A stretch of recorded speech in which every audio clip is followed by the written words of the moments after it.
Hi, thanks for joining us today. My name is Michael Silver and I'm with my partner Eric Shikowitz. This is our Focus On series where we're talking about running your business like a business, and today we'll discuss specifically differentiating yourself in a crowded and commoditized marketplace. Eric, how are you? Doing very well, thank you. How are you, Michael? Good, thanks. So every day, advisors are out there trying to bring on new business Correct. and manage their existing businesses. And they meet people, like we always tell them to do, go out and network and market yourself. And people say, hey, nice to meet you, what do you do?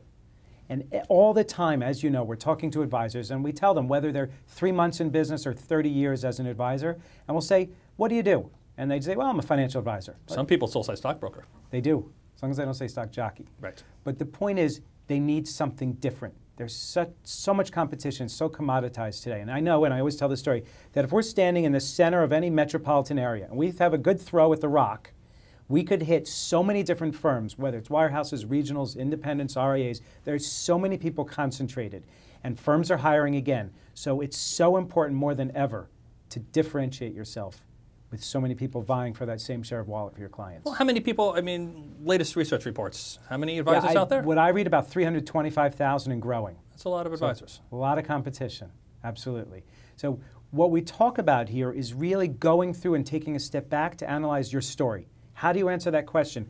Why should I deal with you? What do you do? How are you different from someone else? What value can you add for me?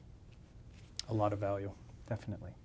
So talk to us about your food shopping experience. Yeah, a lot of people might be surprised what food shopping has to do with your value proposition or differentiating yourself, but it really comes down to commoditization. When, Lori sends me to the supermarket and she gives me the shopping list, and on that shopping list is notoriously there's going to be beans. And she doesn't care what I come home with. It could be Del Monte, ShopRite, A&P, Wegmans.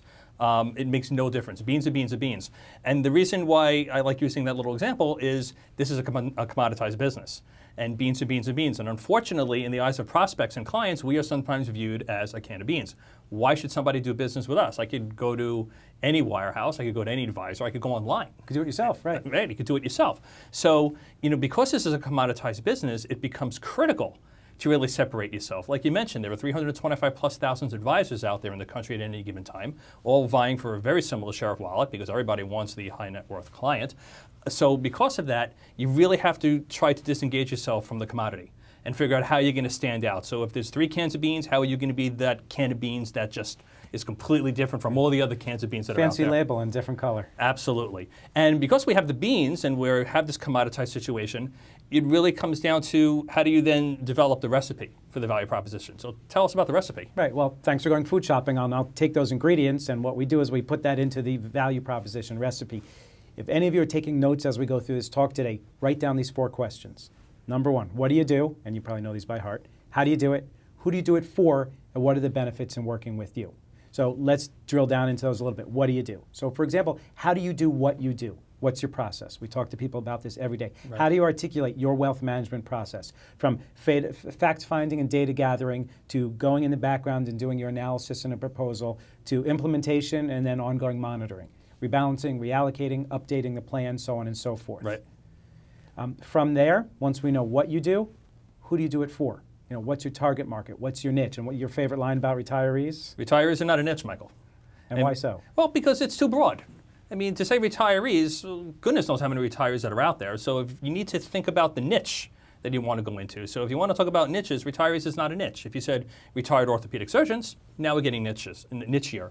Or my favorite crane operators, as you know, is one of my favorite niches out there. Yeah, that's kind of an untapped marketplace. Absolutely. Untapped. So we talked about what do you do. That's a little bit about who you do it for. How you do it, again, goes back to your process, your philosophy, how you really leverage the resources of your firm, so on and so forth. And then finally, the last piece there is what are the benefits in working with you. And this probably, to me, is more important than all the other pieces. They're all important in this formula, in this recipe for a top-notch value proposition. But this is the softer side, and this is what should hit home with people. So again, why work with you? What are the benefits in working with you? Key phrases: peace of mind. You can sleep better at night. What about playing better golf? We help people play better golf, and we tell advisors, go play golf as a single. They say, what do you mean? Well, go play golf with 3 strangers. You'll spend 3 to 4 hours, and at some point they're going to say, what do you do? Say, I help people play better golf. And they'll say, well, you're a hack. What do you mean? You're not a golf pro? Well, actually, I'm a partner in a wealth management team. Our job is to let our clients go have fun, do what they're good at. Go practice your golf game. Go see your grandkids. Know we're in the background managing the money. So you can also use that in your value proposition as a sports analogy, saying, when it's time to hang up the spikes, we want to make sure that your income is replaced. So with that, I'll let you introduce the next topic for us. Absolutely. It seems like there's a lot of value in having a really good value proposition. No doubt. So everybody, thanks for listening today, and we look forward to you joining us for our next segment, which will be on roles and responsibilities.